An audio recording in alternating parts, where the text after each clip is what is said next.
Raphaël fixe son téléphone, lisant le SMS de son père. Tu n'es pas invité à l'anniversaire de maman. La famille a décidé. Tu es une honte. Le commentaire de sa sœur, Amandine, apparaît quelques secondes plus tard. Finalement, ses mains tremblent, mais il parvient à rédiger une réponse calme, donc, la famille vote avec mon argent maintenant. D'un doigt assuré, ils clôturent tous les comptes qu'ils ont touchés, y compris la compte pour la salle de réception. 4 jours plus tard, son téléphone explose d'appels manqués. Mais à ce moment-là, tout a déjà changé. Je n'aurais jamais pensé être désinvité du 60e anniversaire de ma propre mère, surtout pas d'une fête que je finançais secrètement.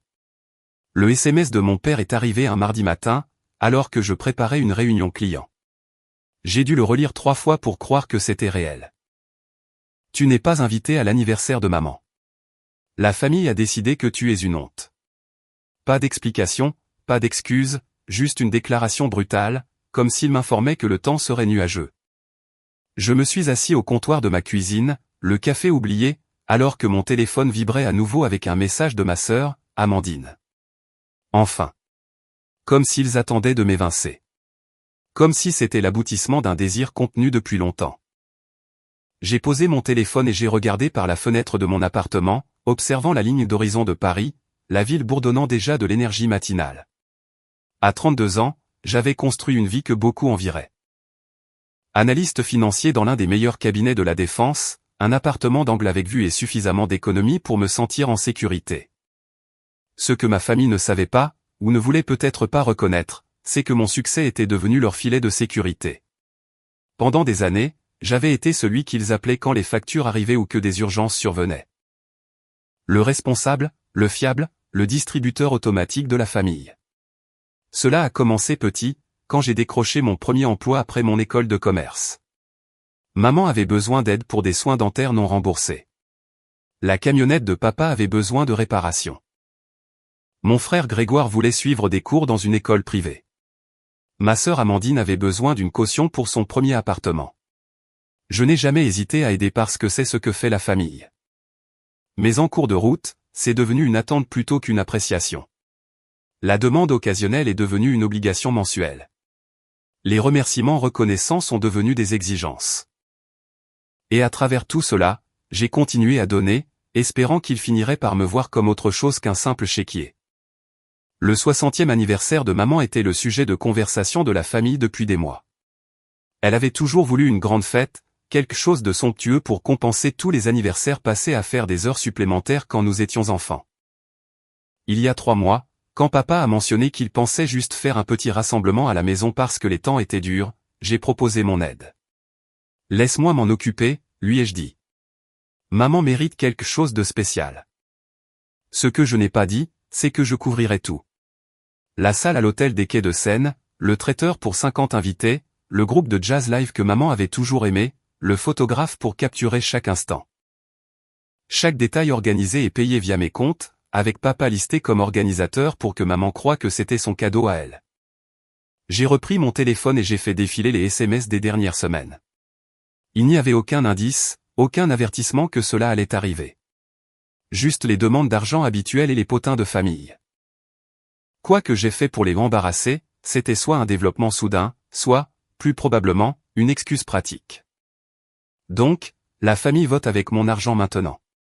J'ai envoyé le SMS, me surprenant moi-même par le calme de ma réponse alors que mes mains pouvaient à peine tenir le téléphone. Il n'y a pas eu de réponse immédiate, ce qui m'a donné le temps de réfléchir.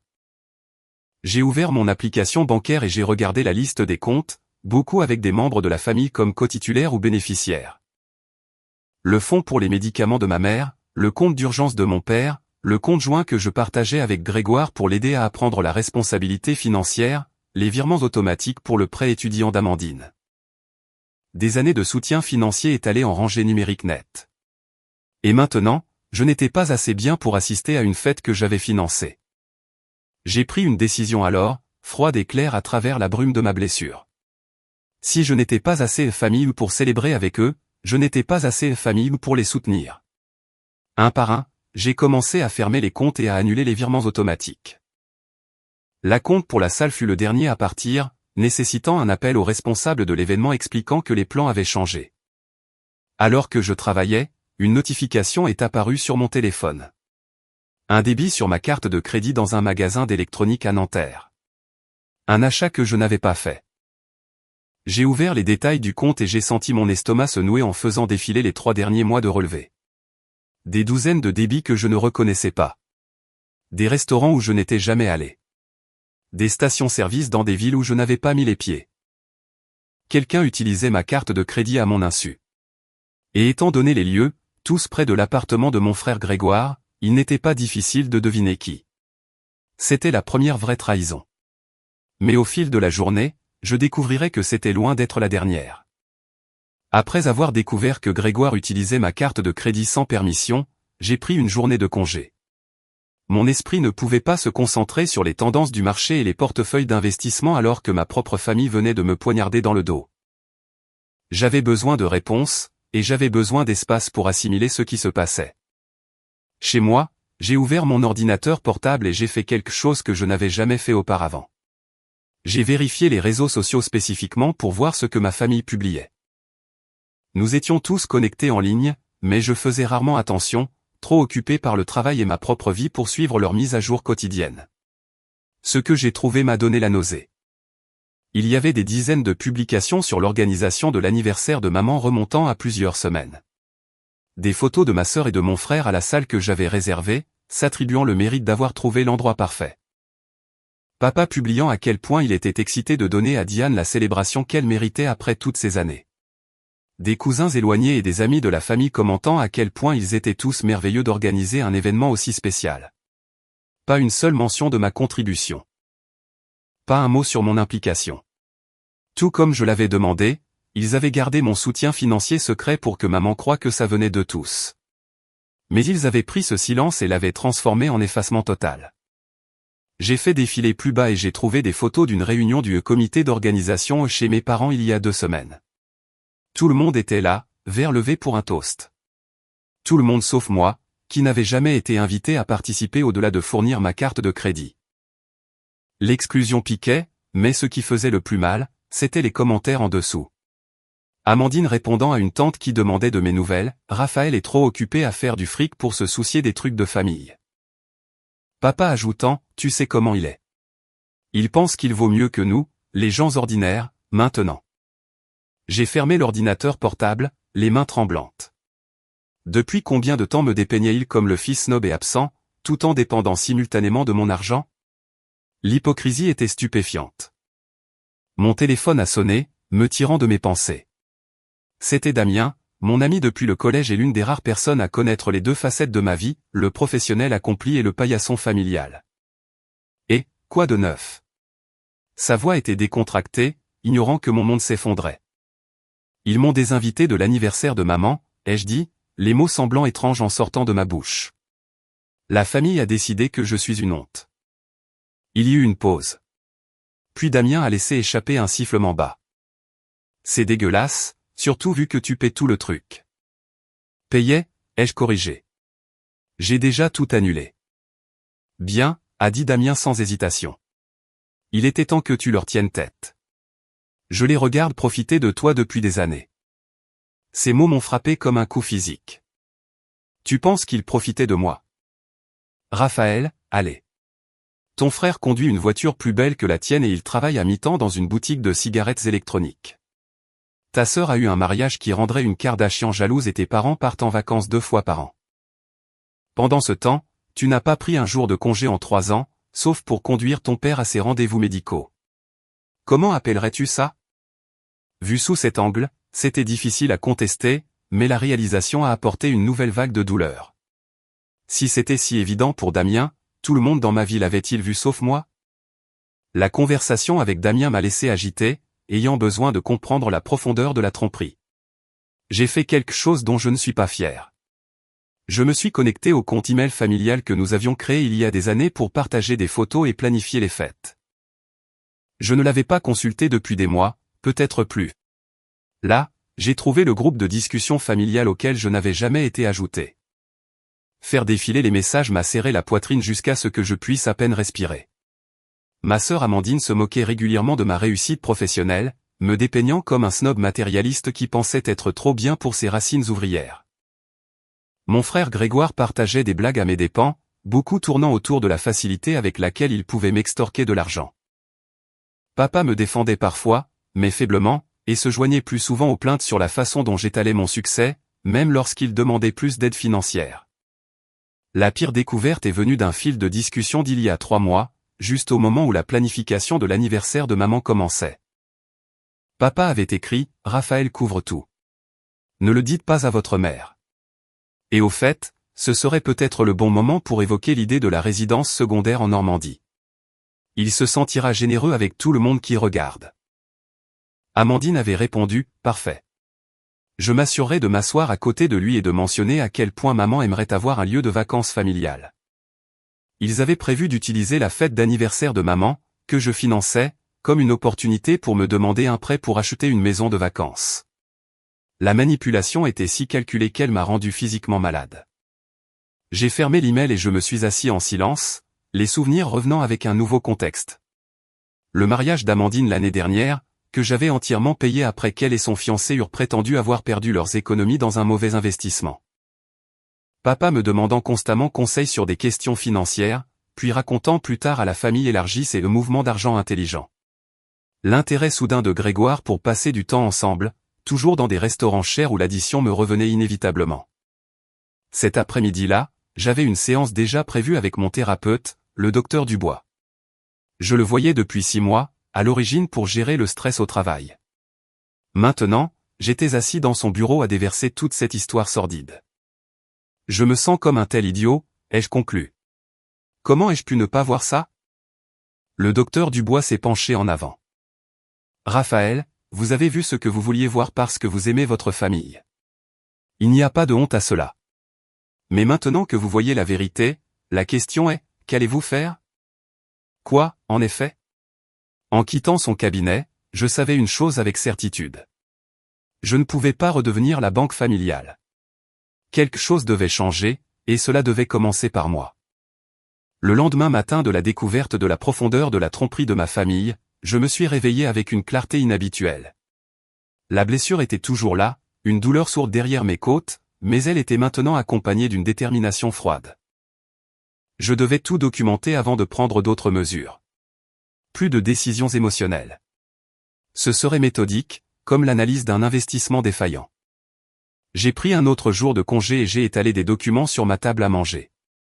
Relevés bancaires, factures de carte de crédit, taxes foncières, primes d'assurance, frais médicaux. Pendant 7 ans, j'avais soutenu ma famille de manière importante et modeste, souvent sans reconnaissance ni remerciement. Maintenant, je devais comprendre exactement à quoi ressemblait ce soutien. À midi, j'avais créé un tableur détaillant chaque paiement, prêt et cadeau. Le total au bas de l'écran m'a fait me reculer dans ma chaise, stupéfait. Plus de 280 000 €. Assez pour un apport conséquent sur un appartement à Paris. Assez pour booster considérablement mon épargne retraite. Assez pour changer la trajectoire de mon avenir financier. Et cela n'incluait pas les prêts qui n'avaient jamais été remboursés ou les innombrables dîners, courses et petites dépenses que j'avais couverts sans y penser à 2 fois. Mon téléphone a sonné, interrompant mes calculs. C'était Sophie, ma conseillère financière. Raphaël, j'ai eu votre message. Vous vouliez discuter de la séparation de vos finances de celles des membres de votre famille?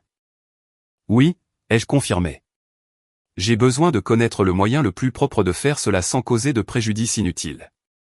Eh bien, cela dépend du type de compte dont nous parlons, a-t-elle dit. Les comptes joints sont simples à fermer si les deux parties sont d'accord, mais peuvent être compliqués si ce n'est pas le cas. Les utilisateurs autorisés sur les cartes de crédit peuvent être supprimés immédiatement. Les paiements automatiques peuvent être arrêtés avec un préavis approprié. Pendant l'heure suivante, nous avons passé en revue chaque lien financier que j'avais avec ma famille, créant un plan de séparation qui serait ferme mais pas vindicatif. Je ne voulais pas laisser ma mère sans ses médicaments ni faire en sorte que des factures restent impayées sans avertissement. Mais je ne pouvais pas non plus continuer à être le système de soutien secret pour des gens qui ne me respectaient pas. Une dernière chose, a dit Sophie avant de raccrocher. Êtes-vous absolument sûr de cela? Les enchevêtrements financiers familiaux peuvent être émotionnels autant que pratiques. Je suis sûr, ai-je dit, plus confiant que je ne l'avais été depuis des années. C'est attendu depuis longtemps. Juste au moment où je terminais l'appel, ma sonnette a retenti. Je n'attendais personne et pendant un instant, je me suis demandé si ma famille avait appris mes manœuvres financières. Mais quand j'ai ouvert la porte, j'ai trouvé mon cousin Julien debout là, l'air mal à l'aise. « Salut », a-t-il dit. « Je peux entrer ?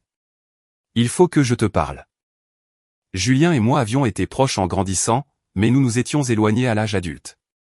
Il ne faisait pas partie de la famille immédiate, mais il était présent à la plupart des réunions de famille et était particulièrement proche de ma sœur. Je l'ai invité à entrer, curieux de sa visite inattendue. « J'ai entendu dire que tu ne venais pas à l'anniversaire de tante Diane », a-t-il commencé, s'asseyant avec raideur sur mon canapé. « Je n'ai pas été invité », ai-je corrigé. « Il y a une différence. » Julien a eu l'air confus. « De quoi tu parles ?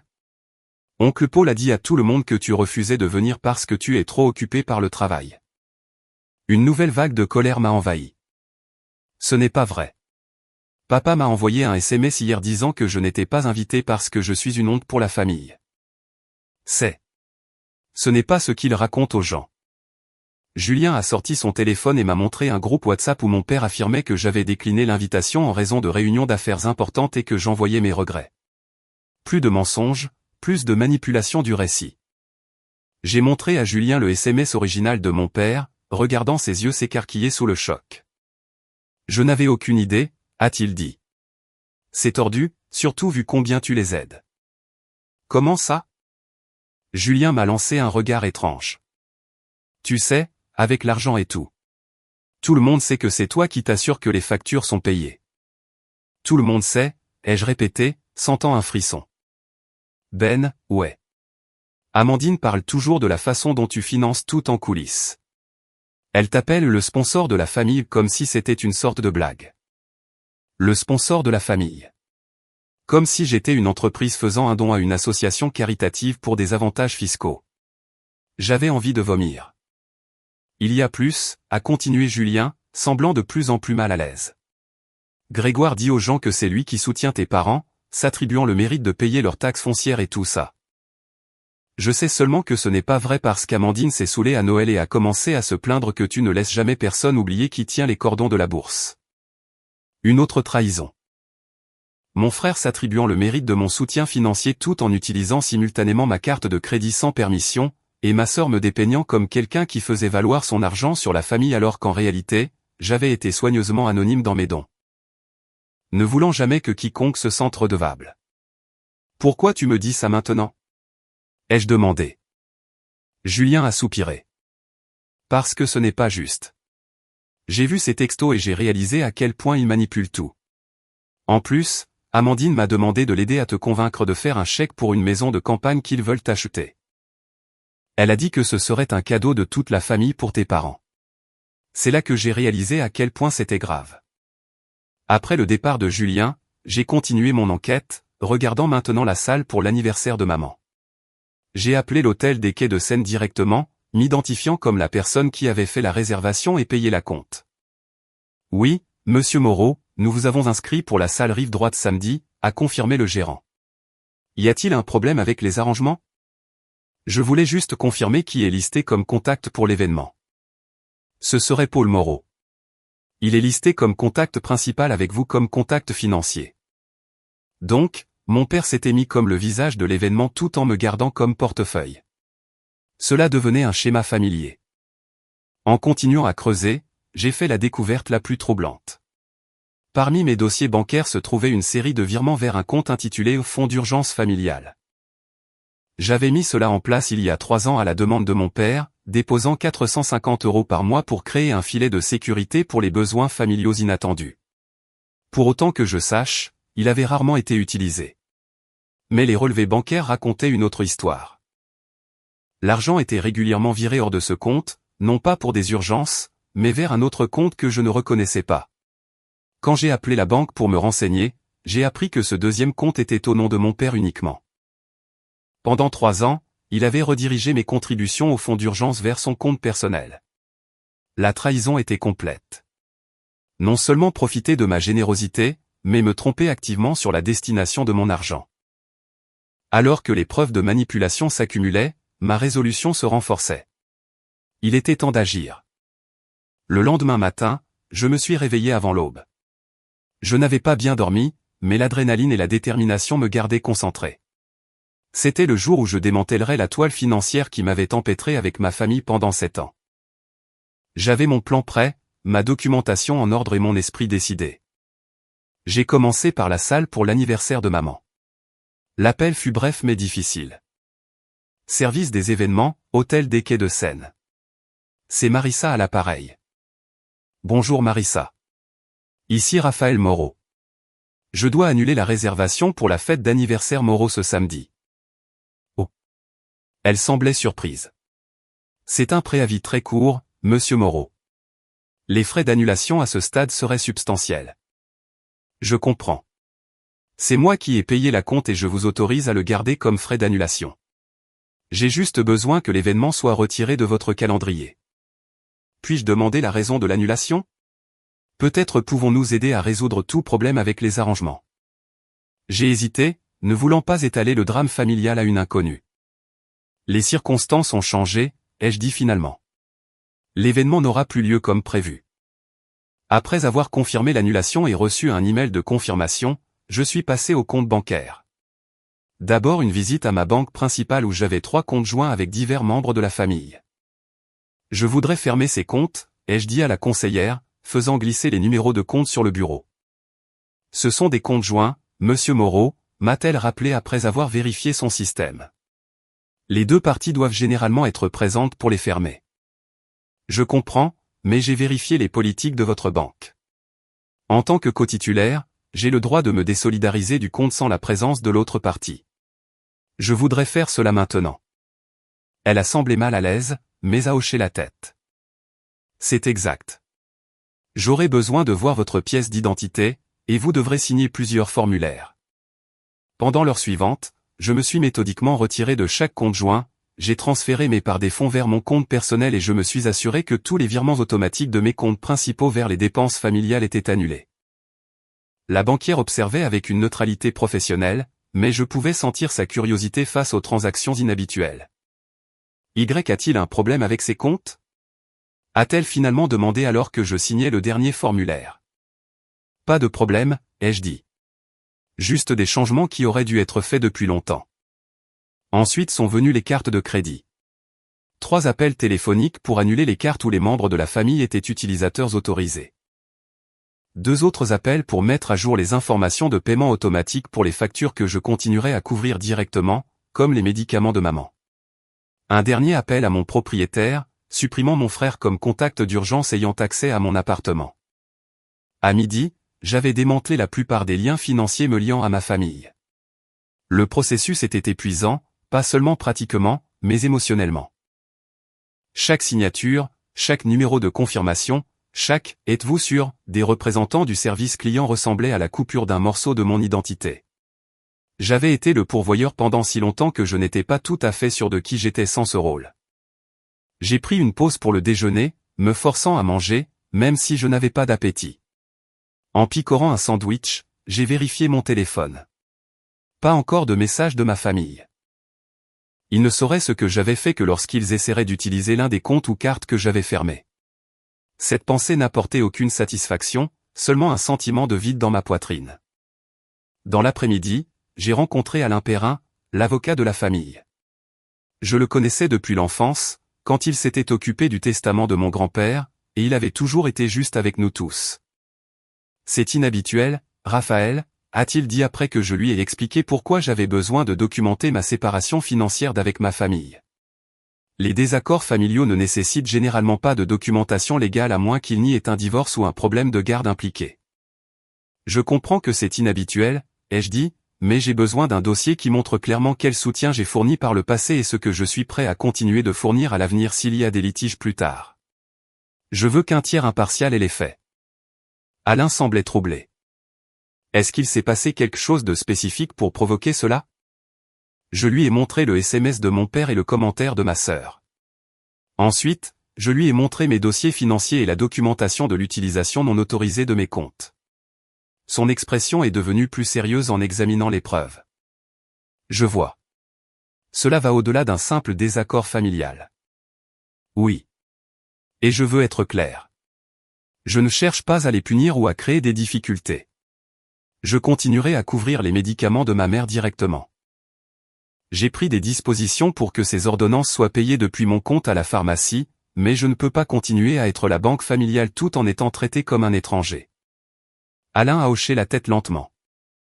Je vais préparer la documentation. Et Raphaël. Pour ce que ça vaut, je pense que tu gères ça avec plus de maturité que beaucoup ne le feraient à ta place. Le soir venu, j'étais émotionnellement vidé, mais j'avais terminé la majeure partie de ma liste. Tous les liens financiers coupés sauf pour les médicaments de maman. Tous les paiements automatiques annulés avec notification appropriée aux prestataires de services. Toute la documentation déposée chez Alain.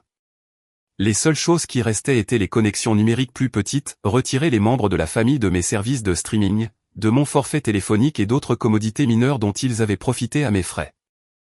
Alors que je travaillais sur ces dernières tâches, mon téléphone a sonné. C'était un numéro inconnu, mais l'indicatif régional provenait du quartier de mes parents. Allô, Raphaël. C'est Madame Martin, la voisine de tes parents. Madame Martin vivait à côté de ma famille depuis avant ma naissance. Elle avait 70 ans passés maintenant et avait toujours été gentille avec moi. Madame Martin, comment allez-vous? J'ai essayé de paraître normal malgré mon épuisement. Je vais bien, mon cher, mais je voulais t'appeler pour quelque chose. J'espère que ça ne te dérange pas que j'ai pris ton numéro sur la liste des contacts d'urgence de ta mère. Pas du tout. Est-ce que tout va bien? Maman va bien? Oh, elle va bien. Physiquement, du moins. Mais j'ai entendu quelque chose aujourd'hui qui m'a dérangé, et j'ai pensé que tu devrais le savoir. Elle a fait une pause.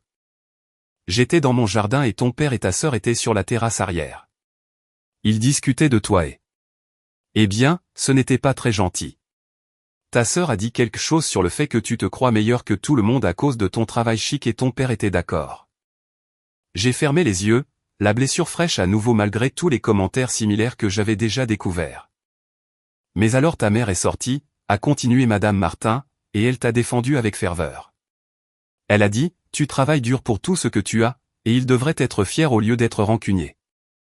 Elle a dit, tu as fait plus pour la famille qu'ils ne le savent, et ils devraient montrer plus de respect. Mes yeux se sont ouverts brusquement. Maman a dit ça? Elle l'a fait. Et ce n'est pas la première fois. Chaque fois qu'il commence à parler de toi, elle te défend. J'ai pensé que tu devrais savoir qu'au moins une personne dans cette maison t'apprécie. La révélation m'a frappé de plein fouet. Maman me défendait tout ce temps alors que les autres me sapaient. Cela ne changeait rien à ma décision de séparer mes finances, mais cela modifiait ma compréhension de la dynamique familiale. Maman ne faisait pas partie de la conspiration pour m'utiliser. Elle en était peut-être une autre victime. Merci de me l'avoir dit, Madame Martin. Je l'apprécie plus que vous ne le savez. Après avoir raccroché, je suis resté assis en silence pendant un long moment, traitant cette nouvelle information. La douleur de la trahison était toujours là, mais elle était maintenant mélangée à un mince fil d'espoir que tout dans ma relation familiale n'était pas bâti sur l'exploitation. 4 jours s'étaient écoulés depuis le SMS de mon père, et j'avais complètement restructuré ma vie financière. Cela semblait à la fois terrifiant et libérateur, comme sauter d'un plongeoir de haut vol pour la première fois. J'étais libéré de la ponction constante sur mes ressources, mais aussi déconnecté du rôle que j'avais joué si longtemps. Qui étais-je si ce n'était le pourvoyeur de la famille? Alors que je réfléchissais à cette question, mon téléphone a soudainement explosé de notifications. SMS, messages vocaux, appels manqués. Tous provenant de membres de la famille, tous en même temps, comme orchestrés. Ils avaient découvert ce que j'avais fait. Je regardais les messages s'accumuler sans les ouvrir, me sentant étrangement détaché du chaos que j'avais créé. 37 appels manqués, 52 SMS, 18 messages vocaux. Les chiffres continuaient de grimper. Je n'étais pas encore prêt à m'engager. J'avais besoin de temps pour tout assimiler, pour me préparer aux confrontations inévitables. Au lieu de répondre, j'ai mis mon téléphone en mode silencieux et j'ai contacté le docteur Dubois, mon thérapeute, pour demander une séance d'urgence. Ce que vous ressentez est tout à fait normal, m'a assuré le docteur Dubois plus tard cet après-midi-là dans son bureau. Vous avez apporté un changement significatif à une dynamique établie de longue date. Il est naturel de se sentir tiraillé, voire coupable. Je ne me sens pas coupable, ai-je réalisé en le disant. Je me sens plus léger, comme si j'avais posé quelque chose que je portais depuis des années. C'est la libération qu'apporte l'établissement de limites saines, a-t-il dit. Mais soyez prêts. Quand les gens ont l'habitude d'avoir accès à vos ressources, ils renoncent rarement sans résistance. Les jours à venir pourraient être difficiles. Je sais qu'ils ont déjà commencé à essayer de me contacter. Et comment comptez-vous répondre? J'ai examiné la question attentivement. À mes conditions. Quand je serai prêt. Pas sous le coup de l'émotion. Le docteur Dubois a hoché la tête avec approbation. C'est sage. Rappelez-vous, les limites ne visent pas à punir les autres. Elles servent à prendre soin de vous-même. Vous pouvez maintenir vos limites tout en restant compatissant. Après ma séance, je me sentais plus stable, mieux préparé à affronter ce qui allait suivre. Je me suis arrêté dans un petit café près de mon appartement, ayant besoin d'un moment de normalité avant de plonger dans le drame familial.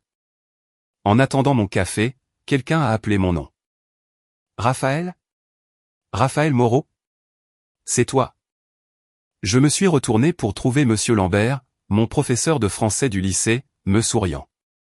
Il avait vieilli, ses cheveux maintenant complètement gris, mais ses yeux gardaient la même chaleur dont je me souvenais. Monsieur Lambert, quelle surprise. Je lui ai serré la main, sincèrement heureux de le voir. Je me disais bien que c'était toi. Toujours à Paris après toutes ces années? Oui, je travaille à la Défense. Analyste financier pour Partners Westridge. Son sourire s'est élargi. Je ne suis pas du tout surpris. Tu as toujours eu la tête pour les chiffres. Même quand tu étais censé analyser Baudelaire. Nous avons discuté quelques minutes de sa retraite et de ma carrière. Alors que nous étions sur le point de nous séparer, il a mis une main sur mon épaule. J'ai toujours su que tu réussirais, Raphaël. Tu avais cette rare combinaison d'intelligence et d'intégrité. Ne laisse jamais personne te faire douter de ta valeur. Les mots m'ont frappé avec une force inattendue. Voici quelqu'un qui voyait de la valeur en moi au-delà de ce que je pouvais fournir. Qui avait cru en moi bien avant que j'aie le moindre succès à partager. C'était un contraste poignant avec la famille qui semblait ne m'apprécier que pour mon soutien financier. Avec une force renouvelée, je suis retourné à mon appartement et j'ai finalement ouvert mon téléphone pour faire face au déluge. Les messages suivaient un schéma prévisible, bien que l'intensité émotionnelle m'ait surpris. De la part de mon père, la progression était claire. D'abord la colère, puis l'incrédulité, puis la panique, et enfin la supplication désespérée. « Qu'est-ce que tu as foutu ?» La salle a appelé pour dire que la fête est annulée. « Tu ne peux pas juste te retirer comme ça. Ta mère va être dévastée. » Réponds à ce foutu téléphone, Raphaël. Les comptes sont tous fermés. On ne peut accéder à rien. Qu'est-ce qu'on est censé faire pour les factures ce mois-ci? Ces gamins, Raphaël. Si tu es fâché pour quelque chose, on peut en parler. S'il te plaît, fiston. Je ne sais pas comment on va s'en sortir sans ton aide. Au moins, rappelle-moi. Les messages de ma sœur Amandine étaient encore plus révélateurs. Ses moqueries initiales s'étaient transformées en panique concernant sa propre situation financière. Waouh. Réponse super mature parce que tu n'as pas eu ce que tu voulais. Tu as sérieusement annulé l'anniversaire de maman parce que tu n'étais pas invité? Tu ne fais que prouver que papa a raison. Les cartes de crédit ne marchent pas. Qu'est-ce que tu as fait? Mon paiement de prêt étudiant est dû dans 3 jours et le prélèvement n'est plus en place. Tu sais que je ne peux pas couvrir ça avec mon salaire. J'ai des dettes de mariage à payer ce mois-ci. Tu ne peux pas juste nous couper les vivres sans avertissement. S'il te plaît, Raphaël. Je suis désolé pour le texto. Je n'aurais pas dû dire ça. S'il te plaît, aide-moi juste une dernière fois. Les messages de Grégoire montraient le moins de conscience de soi, passant d'accusations de trahison à des demandes pour une faveur de plus sans reconnaître la contradiction. Mec, c'est quoi le délire? Ma carte a été refusée au dîner. Tu nous coupes tous les vivres sérieusement? C'est froid, frérot. Papa panique pour le crédit de la maison. Qu'est-ce que je suis censé lui dire? Tu sais que j'ai des factures aussi, pas vrai? Ça nous affecte tous. Quoi que papa t'ait dit, c'est entre toi et lui. Pourquoi punir le reste d'entre nous? Écoute, je sais que c'est tendu, mais j'ai vraiment besoin d'une dernière faveur, juste jusqu'à ma prochaine paix. Les messages de la famille élargie révélaient comment la situation était dépeinte aux autres. Tante, oncle et cousins avaient entendu dire que je faisais une dépression ou un caprice, sans aucune mention des années de soutien financier que j'avais fourni, ou de l'exclusion blessante qui avait déclenché mes actions. Mais le message le plus important est venu en dernier. Un message vocal de ma mère qui m'a stoppé net. Raphaël, mon chéri, c'est maman. Je ne comprends pas ce qui se passe. Ton père vient de me dire que la fête d'anniversaire est annulée. Et il y a quelque chose à propos de compte fermé. Mais ce qui me bouleverse le plus, c'est d'entendre que tu pensais ne pas être le bienvenu à mon anniversaire. Bien sûr que tu es le bienvenu. J'avais hâte de te voir. Ton père m'a dit il y a des semaines que tu serais peut-être trop occupé par le travail pour venir et j'étais déçu mais je comprenais. Maintenant, je ne sais plus quoi croire. S'il te plaît, appelle-moi. Je t'aime. Sa voix semblait confuse et blessée, mais pas en colère. Et son message contredisait ce que mon père m'avait dit. Il avait dit que la famille avait décidé et que je n'étais pas invité. Mais selon ma mère, il lui avait dit que je serais peut-être trop occupé ou pour venir. Plus de mensonges, plus de manipulations, mais cette fois cela avait affecté ma relation avec ma mère, qui n'avait apparemment aucune idée de ce qui se passait réellement. Je suis resté assis avec le téléphone à la main, considérant mon prochain mouvement. La voie facile serait de tout les rappeler pour m'expliquer, peut-être même d'annuler certains des changements financiers que j'avais faits, mais cela ne ferait que nous ramener à la même dynamique malsaine. Au lieu de cela, j'ai envoyé un SMS à ma mère directement. Maman, il y a eu un malentendu. J'aimerais te voir demain pour parler en personne. Juste toi. C'est possible? Sa réponse est arrivée rapidement. Bien sûr, mon chéri. Ton père a un rendez-vous chez le médecin le matin. Je pourrais te retrouver au café de la place à 11h. Parfait. À demain. Et maman. Je t'aime aussi. Avec cet arrangement pris, j'ai complètement éteint mon téléphone. J'avais besoin d'avoir l'esprit clair pour la conversation de demain, et m'engager avec les messages du reste de la famille ne ferait qu'obscurcir mon jugement. Ils avaient survécu sans mon argent avant que j'aie une carrière. Ils se débrouilleraient maintenant. Pour la première fois depuis des années, je me sentais vraiment aux commandes de ma propre vie, de mes propres ressources et de mes propres relations. C'était un sentiment fragile, dont je savais qu'il serait testé dans les jours à venir. Mais c'était réel, et c'était à moi. Le café de la place était calme à 11h un mercredi matin. Maman était déjà là quand je suis arrivé, assise dans une banquette d'angle avec 2 cafés attendant sur la table. Elle semblait plus petite, d'une certaine manière, plus vulnérable que dans mes souvenirs. Quand elle m'a vu, son visage s'est illuminé d'un sourire qui m'a immédiatement fait douter d'avoir pris la bonne décision en coupant le soutien financier. « Raphaël », dit-elle en se levant pour m'étreindre. « C'est si bon de te voir. » Je l'ai serré en retour, respirant l'odeur familière de son parfum, la même marque qu'elle portait depuis toujours. « Salut, maman. » Nous nous sommes assis, un silence gênant tombant entre nous. Par où commencer? Comment expliquer des années de ressentiment et de blessures sans paraître petit ou vindicatif? Maman a résolu le problème en parlant la première. Ton père dit que tu es en colère contre la famille, que tu as annulé mon anniversaire et fermé tous les comptes. Direct et droit au but, tout comme maman l'avait toujours été. J'ai pris une profonde inspiration. T'a-t-il dit pourquoi? Elle a froncé légèrement les sourcils. Il a dit que tu étais vexé de ne pas être invité à la fête. Mais ça n'a aucun sens parce que j'ai toujours supposé que tu étais invité. C'est mon anniversaire. Pourquoi mon fils ne serait-il pas là? J'ai sorti mon téléphone et lui ai montré le SMS de papa. Ses yeux se sont écarquillés en le lisant et la couleur a quitté son visage. Je ne comprends pas, a-t-elle chuchoté. Pourquoi dirait-il que la famille a décidé quoi que ce soit? Je n'ai jamais dit que tu étais une honte. Jamais. Je sais, maman. Madame Martin m'a dit comment tu me défends quand les autres critiquent. Des larmes ont monté à ses yeux. Tu es mon fils. Bien sûr que je te défends, mais pourquoi ton père te dirait-il une chose aussi horrible? C'était la partie la plus difficile, la conversation que je redoutais. Maman, il y a quelque chose que tu dois savoir. Depuis 7 ans, je soutiens financièrement la famille d'une manière dont tu n'es probablement pas consciente. Sa confusion était authentique. Qu'est-ce que tu veux dire par soutenir? On a emprunté de l'argent occasionnellement, mais ton père gère toutes nos finances. C'est plus que des emprunts occasionnels, maman.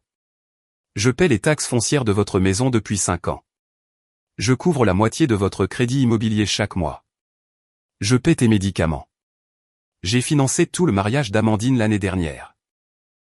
Je dépose de l'argent sur le fonds d'urgence de papa chaque mois depuis que j'ai eu ma première promotion. À chaque révélation, son expression passait de la confusion au choc, puis au désarroi. Mais ton père m'a dit que ses investissements marchaient bien. Il a dit que les heures supplémentaires à l'usine couvraient nos dépenses. Il n'y a pas eu d'investissement, maman. Et l'usine a réduit les heures de tout le monde il y a 3 ans, tu te souviens? Tu me l'as dit toi-même. Maman s'est reculée, son café intact. Je ne comprends pas. Pourquoi ne me l'aurait-il pas dit? Pourquoi garder ça secret? Je pense, ai-je dit prudemment, qu'il ne voulait pas admettre qu'il avait besoin d'aide. Et une fois que l'aide est devenue une routine, c'était plus facile de continuer à le cacher que d'expliquer pourquoi il avait menti au départ. Mais le mariage d'Amandine. C'était 30 000 euros. 35 000 euros, en fait. Ils m'ont dit qu'ils avaient perdu leurs économies dans un mauvais investissement et qu'ils ne pourraient pas avoir le mariage qu'ils avaient prévu. J'ai proposé d'aider et ça a juste escaladé à partir de là. Les larmes coulaient librement sur les joues de maman maintenant. Tout ce temps, je pensais qu'on s'en sortait par nous-mêmes. J'étais si fier de la façon dont ton père gérait les choses après la réduction de ses heures. Et c'était toi depuis le début. J'ai tendu la main à travers la table et j'ai pris la sienne. J'étais heureux d'aider, maman. Ce n'est pas pour ça que je suis fâché.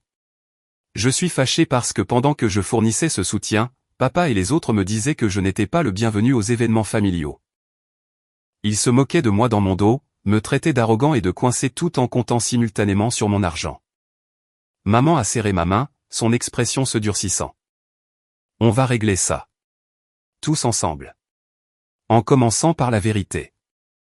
Elle a insisté pour une réunion de famille ce soir-là à la maison. J'étais réticent, préférant garder mes distances tant que les émotions étaient encore à vif. Mais maman était déterminée. Ils ont besoin d'entendre ça de nous deux, a-t-elle dit. Et j'ai besoin d'entendre leurs explications face à face. Donc, à 19 h, je me suis retrouvé dans ma maison d'enfance pour la première fois depuis des mois, assis à la table de la salle à manger face à mon père, avec Amandine et Grégoire l'encadrant comme des lieutenants. Maman s'est assise à côté de moi. Un front uni auquel je ne m'attendais pas mais que j'appréciais profondément. Je vous ai tous demandé de venir parce que nous devons mettre les choses au clair, a commencé maman, sa voix plus stable que je ne l'avais anticipé. Raphaël m'a montré des choses qui me troublent profondément et je veux entendre votre version avant de porter un jugement. Papa a bougé inconfortablement, ne croisant pas son regard. Je ne sais pas ce qu'il t'a raconté, mais il surréagit à une simple mauvaise communication à propos de ton anniversaire. Il n'y avait pas besoin d'annuler tout l'événement. La mauvaise communication, a dit maman, sa voix prenant un tranchant que j'entendais rarement, c'était toi me disant que Raphaël était trop occupé pour venir tout en lui disant qu'il n'était pas invité parce qu'il est une honte? J'ai vu le SMS, Paul. Ne prends pas la peine de nier. Le visage de papa a rougi. C'était une erreur. J'étais frustré ce jour-là. Je ne le pensais pas. Et qu'en est-il de la tromperie financière? A continué maman. Est-ce que les 7 dernières années à cacher le soutien de Raphaël était aussi une erreur? Le silence qui a suivi était assourdissant. Papa avait l'air piégé. Amandine a soudainement trouvé la table fascinante et Grégoire ne pouvait s'arrêter de s'agiter. Je ne voulais pas que tu t'inquiètes, a finalement dit papa. Après la réduction de mes heures, on ne pouvait pas joindre les deux bouts. Raphaël a proposé d'aider temporairement, et puis c'est juste devenu la nouvelle norme. Ça n'explique pas pourquoi vous m'avez dépeint comme un snob arrogant au reste de la famille, ai-je dit, gardant ma voix égale. Ou pourquoi Amandine et Grégoire se moquaient de moi dans les groupes de discussion pendant que je payais le mariage d'Amandine et laissais Grégoire utiliser ma carte de crédit. On rigolait juste, a protesté faiblement Amandine. Tu sais, des trucs de frères et sœurs. C'était aussi une blague quand tu as dit à tout le monde que je me crois trop bien pour la famille. Ou quand vous avez prévu d'utiliser l'anniversaire de maman pour me demander de l'argent pour une maison de campagne? Ses yeux se sont écarquillés. Comment tu sais pour ça? J'ai trouvé les emails. J'ai trouvé beaucoup de choses une fois que j'ai commencé à chercher. Donc, tu nous espionnais, a lancé Grégoire, essayant de changer de sujet. Aller fouiller dans des messages privés seulement après avoir découvert que tu utilisais ma carte de crédit sans permission depuis des mois, ai-je contré. Tu veux expliquer ces achats d'électronique à Nanterre? Grégoire a pâli, sa bravade s'évaporant. Papa a tenté une autre attaque. Écoutez, on a tous fait des erreurs ici. Dit des choses qu'on n'aurait pas dû. Mais annuler l'anniversaire de ta mère et nous couper les vivres sans avertissement, c'était une réaction extrême. Je ne suis pas d'accord, a dit maman avant que je puisse répondre. De là où je suis assise, Raphaël a été extraordinairement généreux pendant des années tout en étant traité avec manque de respect dans son dos. Le fait qu'aucun de vous ne m'ait parlé de son soutien financier montre que vous saviez que c'était mal de l'accepter tout en le traitant de cette façon. La conversation a continué pendant des heures, des vérités douloureuses émergeant à chaque échange. Papa a fini par admettre que détourner l'argent du fonds d'urgence avait commencé comme un emprunt mais était devenu une habitude quand il n'y avait pas de conséquences. Amandine a avoué que son ressentiment provenait de la comparaison entre son salaire de galeriste en difficulté et mon succès en entreprise. Grégoire, le plus jeune et le plus immature, avait le moins de recul sur son comportement, mais a au moins reconnu qu'utiliser ma carte de crédit était techniquement du vol. À travers tout cela, j'ai maintenu un calme que je ne ressentais pas entièrement. Il ne s'agissait pas de vengeance ou même de vindicte. Il s'agissait d'être enfin vu et respecté par ma famille. Pas pour mon argent, mais pour qui j'étais en tant que personne. Alors que la soirée avançait, maman a quitté la pièce brièvement et est revenue portant une boîte à chaussures. Elle l'a posée sur la table et a ouvert le couvercle. « Je veux vous montrer quelque chose à tous », a-t-elle dit, sortant des coupures de journaux, des photographies et des certificats. Ils étaient tous à propos de moi. Un journal mentionnant quand j'avais été major de promotion, l'annonce de ma première promotion, des photos d'événements professionnels auxquels j'avais assisté, des prix que j'avais reçus tout au long de ma carrière. J'ai tout gardé, a dit maman doucement. Chaque réussite, chaque étape. J'ai toujours été si fier de toi, Raphaël. Je pensais que tout le monde l'était aussi. La boîte était la preuve physique qu'au moins une personne dans ma famille m'avait valorisé au-delà de mes contributions financières. C'était une petite chose peut-être, mais à ce moment-là, cela signifiait tout. Papa a fixé la collection, puis maman, son expression un mélange de honte et de révélation.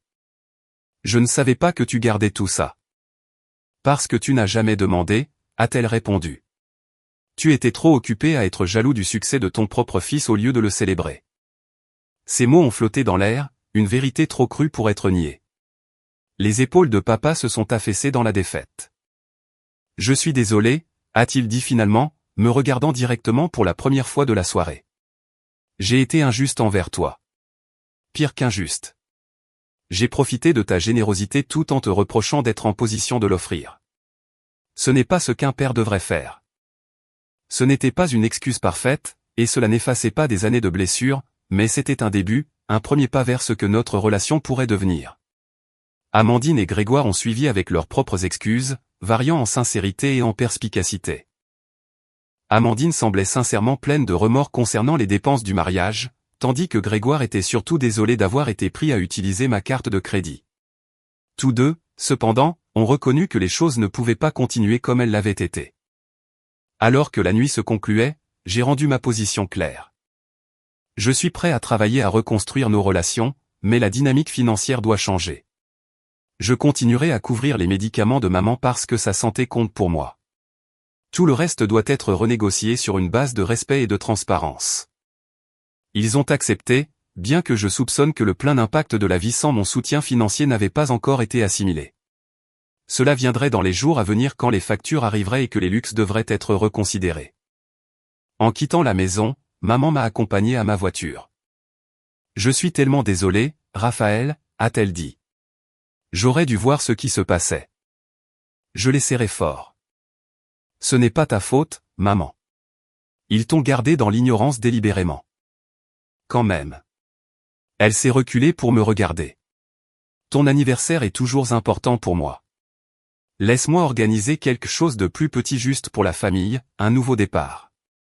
L'ancien moi aurait immédiatement proposé de payer. Au lieu de cela, j'ai dit. J'aimerais bien ça. Dis-moi quand t'es où, et je serai là.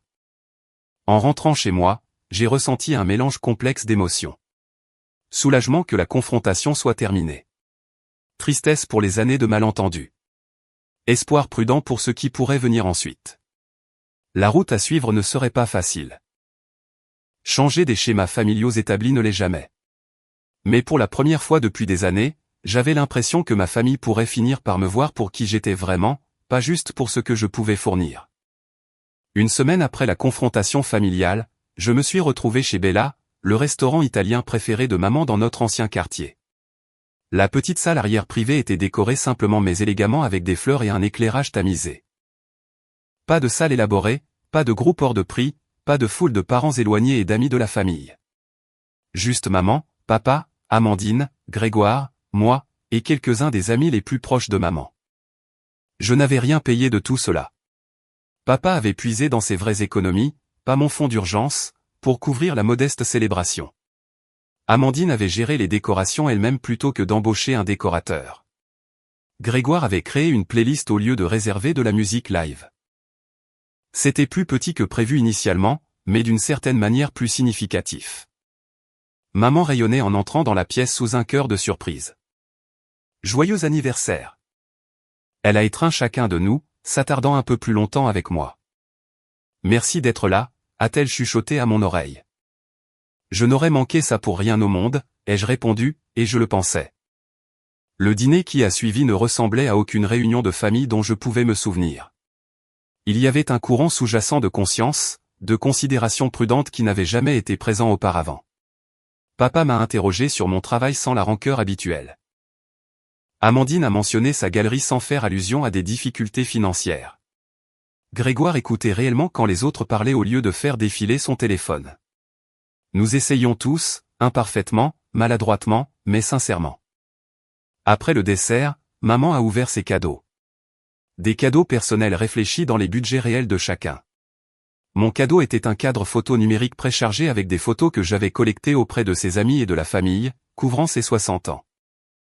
La joie sur son visage alors qu'elle faisait défiler les souvenirs valait plus que n'importe quel bijou coûteux ou article de luxe que j'aurais pu acheter. Alors que la soirée touchait à sa fin, je me suis retrouvé sur la petite terrasse du restaurant avec papa, tous deux sirotant un digestif dans un moment d'intimité inattendu. Je veux que tu saches, a-t-il dit après un long silence, que j'ai commencé à chercher du travail à temps partiel pour compléter mes revenus de l'usine. J'ai hoché la tête, ne sachant pas trop comment répondre. La banque a accepté une modification du crédit que je peux réellement me permettre, a-t-il continué. Et j'ai vendu le bateau. Je ne m'en servais jamais beaucoup de toute façon. Tu as vendu le bateau? Le petit bateau de pêche avait été sa fierté et sa joie pendant des années, bien que je ne puisse me souvenir de la dernière fois qu'il l'avait réellement sorti sur l'eau. Ouais. J'en ai tiré un prix correct aussi. Il a pris une gorgée de son verre.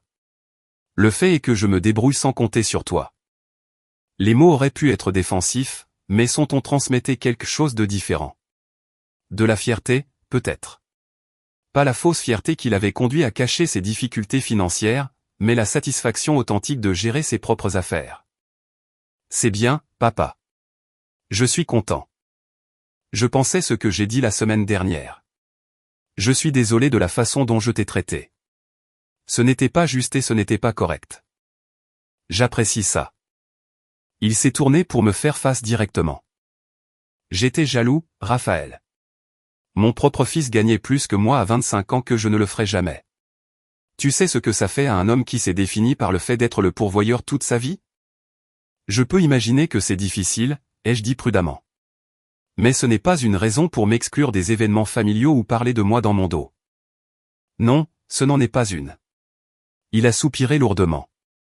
J'ai laissé mon insécurité empoisonner la façon dont je te voyais. Au lieu d'être fier, je suis devenu rancunier. Et puis quand tu as commencé à nous aider financièrement, ça a juste empiré les choses.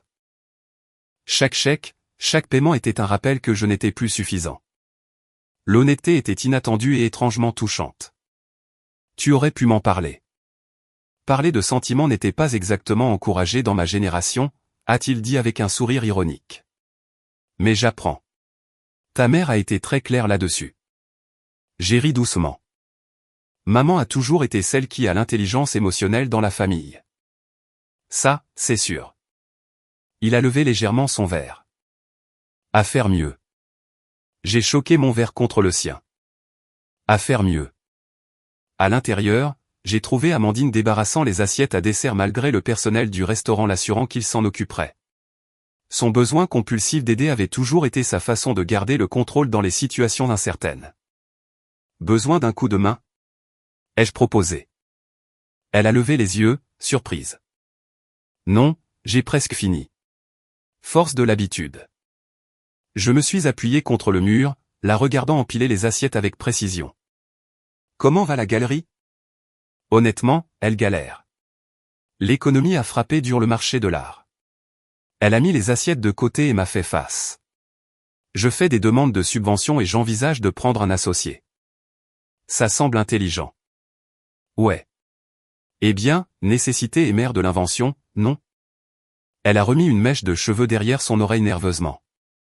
Écoute, Raphaël, à propos de l'argent du mariage. On n'a pas besoin d'en parler maintenant. Si, on doit le faire. Sa voix était ferme. Tu nous as donné 35 000 € pour un mariage qui, rétrospectivement, était ridicule. J'ai profité de ta générosité, et je suis désolé. L'excuse m'a pris au dépourvu. Amandine avait toujours été la moins susceptible dans notre famille d'admettre ses torts. Jason et moi avons élaboré un plan de paiement, a-t-elle continué. Ça va prendre des années, mais on va te rembourser. 200 € par mois pour commencer, plus quand on pourra gérer. Amandine, tu n'es pas obligée. Si, je le suis. Ses yeux étaient stables. Pas juste pour l'argent, mais pour ce que ça représente. Tu es mon frère, pas mon sponsor. Je veux une relation basée sur quelque chose de réel, pas sur la dépendance financière. J'ai hoché la tête, comprenant complètement. J'aimerais ça aussi. Plus tard, j'ai trouvé Grégoire dehors en train de fumer une cigarette bien qu'il ait soi-disant arrêté il y a des années. Il l'a rapidement écrasée quand il m'a vu. Ne dis rien à maman, a-t-il dit immédiatement. Tes poumons, ton choix, ai-je répondu, m'appuyant contre la rambarde à côté de lui. Grégoire avait toujours été le plus difficile à connecter pour moi. 7 ans plus jeune. Il était adolescent quand j'ai commencé ma carrière, trop pris dans son propre monde pour remarquer ou se soucier de la dynamique familiale. Au moment où il était assez vieux pour être conscient, le schéma de dépendance financière était déjà établi. J'ai vendu des trucs, a-t-il dit brusquement. Pour te rembourser les frais de carte de crédit. Quel genre de trucs? Ma console de jeu. Quelques objets de collection. Ce maillot de foot dédicacé que tu m'avais offert à Noël il y a quelques années. Le maillot avait été cher, une possession prisée qu'il affichait bien en vue dans son appartement.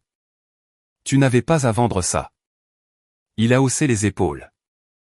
Je voulais le faire. Je me sens mieux comme ça. Il a fait une pause, visiblement mal à l'aise. J'ai aussi pris un deuxième boulot, la nuit à la supérette près de chez moi.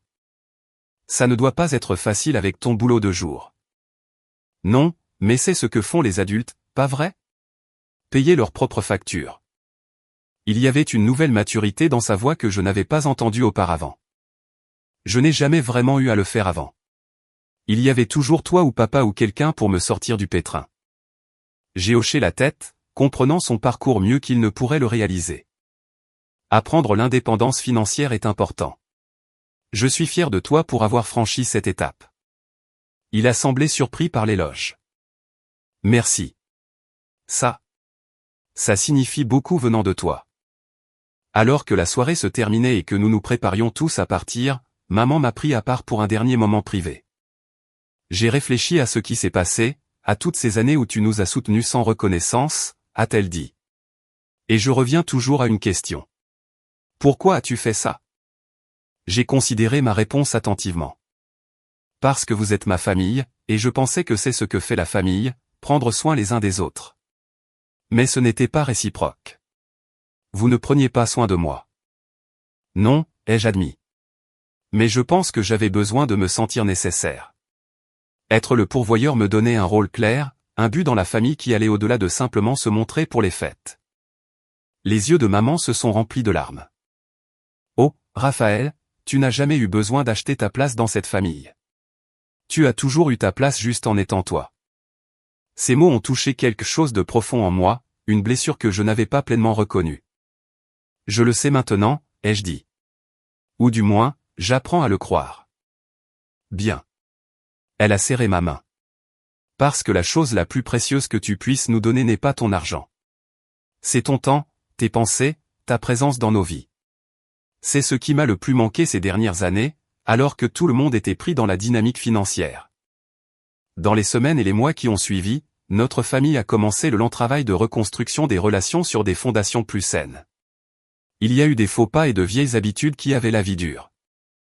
Papa glissait occasionnellement des commentaires passifs-agressifs sur l'argent.